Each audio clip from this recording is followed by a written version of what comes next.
شہر ہمیشہ سے ایک ادبی مرکز رہا ہے. بہت سی تحریکوں نے یہاں جنم لیا، کچھ نے بہت وقت لیا، بہت وقت تک باقی رہیں، کچھ ختم ہو گئیں، لیکن اردو کا اثر ہمیشہ اس شہر پہ رہا. بڑے بڑے ادباء، شعراء اور نامور قلمکار یہاں رہے ہیں اور یہیں سے ان کو پرواز بھی ملی ہے. تو یوں تو اردو کا کام یہاں ہمیشہ ہوتا رہا ہے، لیکن ایک باقاعدہ تنظیم کی شکل میں اور ایک اس طرح کہ ہم اسے ہمیشہ یاد رکھیں اور اس کا غبار ہمیں ہر طرف نظر آئے، یہ بہت کم ہوا ہے. یہ کام اردو کارواں نے کیا ہے. اردو کارواں جتنا بڑھتا جا رہا ہے، اس کا غبار، یا کہنا چاہیے اس کی آواز، اس کی جرس کی آواز، جب چلتے ہیں کارواں تو اس کی جرس جو ہوتی ہے، تو اس کی جو آواز ہے اس نے لوگوں کو متاثر کیا ہے، لوگوں کے کانوں میں ہے وہ. اور یہی وجہ ہے کہ آج بھی ہم جشن منا رہے ہیں اردو کارواں کا. عشرہ ہو رہا ہے. ہمارے ساتھ فرید بھائی موجود ہیں جو اس کے روح رواں ہیں، اس کارواں کے رہبر کہنا چاہیے ہیں، اور انہی کے ساتھ ہم سب چل رہے ہیں. آج مشاعرہ ہے، اس سے پہلے بہت بیت بازی ہوئی، اس سے پہلے غزل سرائی ہوئی، اس سے پہلے تمثیلی مقابلہ ہوا، اور مختلف اب اور بھی دو چار پروگرام ہونے والے ہیں، سب ہوتے رہیں گے. مگر سب سے اہم بات ہے کہ دیکھیے، لوگ کہتے تو ہیں کہ ہم اردو کی خدمت کر رہے ہیں، لیکن دیکھیے زمانے کے ساتھ ہر چیز جو ہے بہت تجارتی ہوتی جا رہی ہے. زبان بھی تجارتی ہو گئی، اور خاص کر اردو والے تو بالکل تجارتی ہوتے جا رہے ہیں. بہت کم ایسے لوگ ہیں جو اس بات سے بے نیاز ہو کر، بالکل ایک مخلص ہو کر اردو کی خدمت کر رہے ہیں. اور ان میں سے اردو کارواں ہے، فرید احمد صاحب ہیں، جن کے ساتھ میرا تھوڑا بہت جو میں کر سکتا ہوں تعاون ہے، میرا مشاعرہ ہے، موجود ہوں.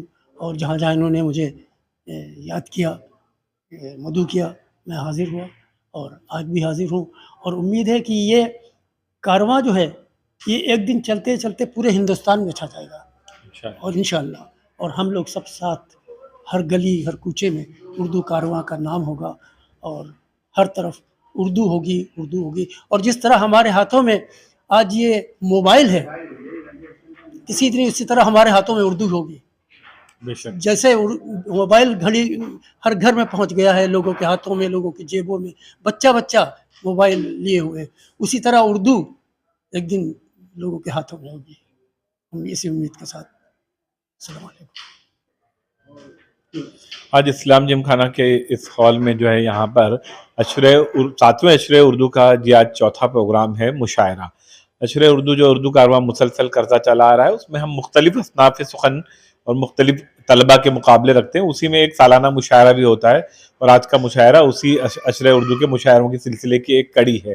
اس مشاعرے میں ممبئی کے بہت سارے ایسے نامور شعراء ہیں جو اگر ممبئی کے باہر کسی مشاعرے میں چلے جاتے ہیں تو وہ مشاعرے کی کامیابی کی ضمانت ہوتا ہے. جیسے ہماری صدارت کریں جناب احمد وسیع صاحب، یہاں پر ساتھ میں عبید اعظم اعظمی صاحب ہیں، ڈاکٹر قمر صدیقی ہیں، ڈاکٹر قاسم امام ہیں، ڈاکٹر لکشمن شرما واحد ہیں، سدھارتھ شانڈلیہ صاحب ہیں، نوین نوا جوشی صاحب ہیں، مادھو بروے نور صاحب ہیں، اور ایک نوجوان شاعروں کی اور خواتین شاعرہ جیسے نعیمہ امتیاز ہیں، عذرا خانم صاحبہ ہیں.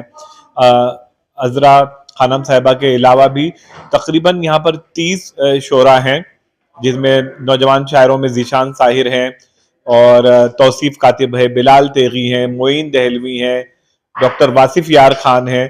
ایک لمبی فہرست ہے جو آج یہاں پر شعراء اپنا کلام سنا رہے ہیں. اور یہ ادبی محفل ہے جس سے جو ہے اردو کے ماحول میں، اردو ادب کے پس منظر میں آپ دیکھے جائیں تو ایک حرارت جو ہے برقرار ہوتی ہے. لوگ ملتے بیٹھتے ہیں، ادب کی باتیں ہوتی ہیں، اور بجائے اس کے کہ ہم لوگ جو ہے کوئی اور رخ میں سوچیں اور بات کریں، اردو ادب کے رنگ میں ڈوبا ہوا پورا عشرہ اردو ہوتا ہے، اور یہ مشاعرہ اسی کی جو ایک کڑی ہے.